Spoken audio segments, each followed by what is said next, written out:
Hello and welcome to Alchemist Swim. I am Alchemist Jen. Thanks for joining me.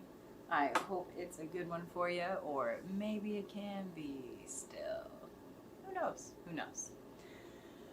Today's whim of the day is to work on preparing some skeins of yarn for dyeing. I said that as long as possible because I was trying to decide what I was going to say, and I figured if I went one direction, then I would be able to figure out what those words were. It worked, and then I had to explain it all afterwards because that's just amazing. So I have some yarns. So I'm going to start with talking about one that I'm not going to prepare today. So this is a sport weight cotton.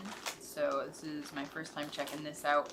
I'm anticipating that this could be a yarn that I will use for crocheting creatures and things. So it is a fun texture, so I think that'll be good. So it is from Knit Picks, and it is simply cotton, and it's in a sport weight. So there she be, all naked and ready for some dye. So I'll work on some dye practice and sampling soon.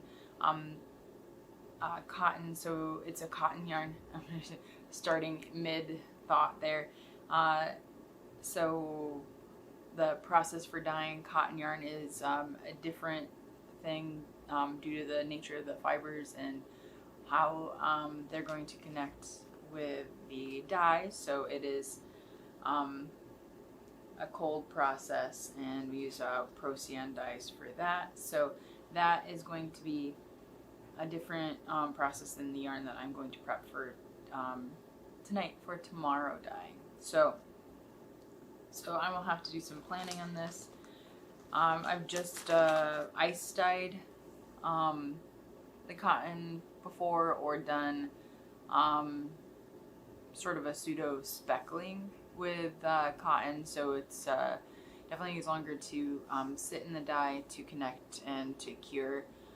So I'm gonna try to figure out how I want to go about making more solid colors than having that line, having some variation. I mean, that it looks better, I think, with hand dyed, and it also would be a signature thing that I would be able to create. So I'm trying to figure out what that signature cotton, solid color-ish thing would look like. So working on that. So I've got a nice 10 pack of that yarn, so we'll be working on that in the next little bit.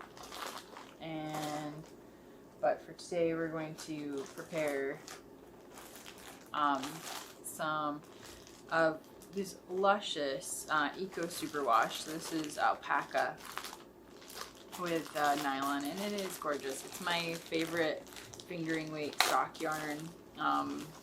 Everyone loves it. I mean, it's just a hugely popular one. So it's got a little halo because of the alpaca in there, and it is super soft. It absorbs the dye so well, and it really kind of almost glows with the way that it holds in the light because of the alpaca as well, and so it is just delightful. So I'm going to be working on getting it ready for dyeing. So I take off the little tag that it has on it. They all show up a little different. So this one kind of is folded over one strand of the yarn, and I have reusable zip ties, which are fantastic. Love, love, love. And then I will just untuck it and stick the zip tie right in there. And then these, well, I'll just be loading up my pans, and usually we'll pre-soak them for like overnight, or usually the way my dyeing schedule works, during the day. So I'll set the soak up to happen in the morning. so that when I get home later on that I can dye in the evening. So that's my plan for these guys, is to get them soaking in the morning, but this gives me that preparation. So put them all on rings, really easy to move them around, wash them, because they're all, you can see one skein and it's all in one direction. It's very hard to get it tangled from here because it's not going to get caught up on itself as much. You got the one thing to pull from, and then you can just kind of work to stretch it out if you need to and untangle it. But it's good. It's a good process. Love it. Good trick that a lot of dyers end up using. So I'm just gonna keep working on my skeins. Skeiniac. I don't know why I had to say that, but I thought about it for a second, and then I just I need to commit. I gotta get it out, so I did. Thank you for listening to me be silly. I will continue to be silly. That is the one thing that will be consistent, is that I will be silly from episode to episode. So I'm pretty sure you've probably already figured that out. I just like watching yarn spin too. It's so much fun. And after a very big day, just kind of running my fingers through and touching and processing through soft things like wool is very satisfying. It's very relaxing. So I recommend it. I think I've talked about that before. I recommend fluffing some wool, touching some wool of some kind. I mean, this is alpaca, so technically, right? It's different. So it's alpaca back. It's not going to be wool. It's sheep wool, right? And now I'm over analyzing everything in my tired brain. All right. Zip, zip, zip. So these will be fun. I am trying to decide when I will transition to doing 10 skein batches. I'm doing 2 pans at once per colorway. It's been requested that I dye.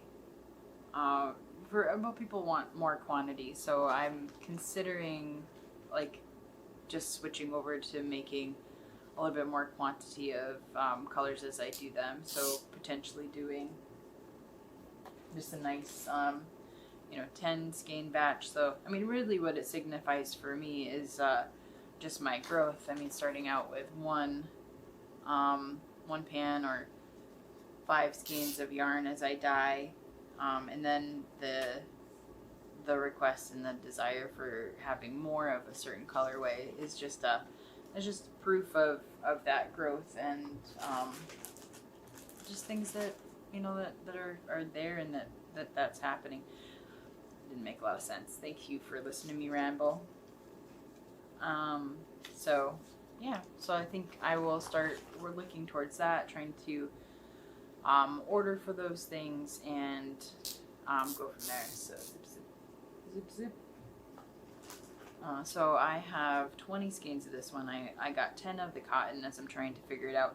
I'm not sure yet if I want that to be my base. I'm pretty sure, I mean, it sounds like it is a good one. And then the nice thing is that it comes in 50-gram batches, 50-gram skeins. Advantage to 50 grams is that, especially with something that I might want to split up anyway and offer mini skeins of, it's already smaller. So that's intriguing just in itself. For the execution of that, it helps me think about how I want to batch them. So, nice thing with these though, they can be done like a bucket. You just stick them. I was thinking the process might look like having some pre-mixed dye and let it soak just in a nice little batch, kind of, I don't know, like anything that would just need to soak. Essentially, I think that once the dye has attached itself to the fibers, it might just need to sit in it for a little bit, and then if it had a place that it could hang out before getting washed, I'm pretty sure that that would still just absorb as much dye as possible. So there's some different processes that I'm looking at for that. When looking at the cure, you know, I can take what I've learned from ice dyeing as an example. Hi, kitty. So as the dye gets pulled through the fabric and as the water, you know, gathers the dye and collects it too, it's going to hold that dye. And then that does, you know, in turn impact what the end result of the dye looks like. So there might be pooling of colors, and then that might still adhere to fibers or fabrics depending on its willingness to accept dye. So I might find that with dyeing the yarn in bigger quantities and submersion that way, because if I let it sit in there longer, I might end up with more intensity or just a different pooling of where those colors are compared to a dip for a certain amount of time and then removing it and then letting it cure separately. So it's just some things I'm thinking on. I pontificate quite a bit with my processes to think through what the results might be. I've got a second batch, so we're going to open that up and hit the counter table. Oh well, it only hurt a little bit. So yeah, so and from there being able to do some patterns and kits and those type of fun things. Just start out with a fairly simple pattern. I also still am very intrigued by having all my patterns and tutorials in zine form, so little booklets, and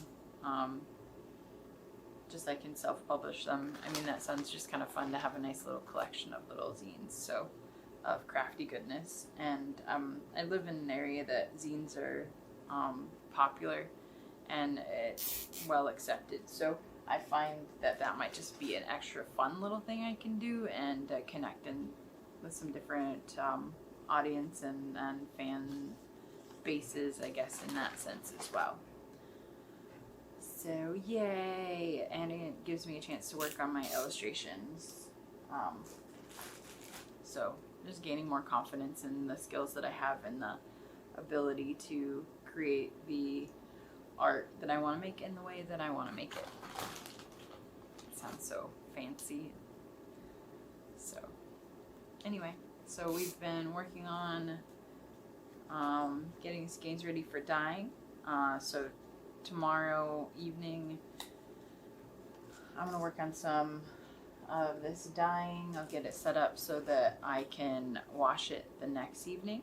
And then I'll be able to have that start to dry and then process it so I can get ready for having it available for show for the following weekend. So, and sock yarn is one of those, this fingering weight yarn is one of those that is a bestseller of mine. So I'm very low in quantity, so I definitely need it. Need some yarn. So here we go. This is what's happening. So thanks for joining me today. So the whim of the day has been fun. Tomorrow we'll see what the whim is. It could be anything that I actually am working on or something that I need a distraction from around those things. So I hope you're having a good one, and we'll see you another time. Toodaloo.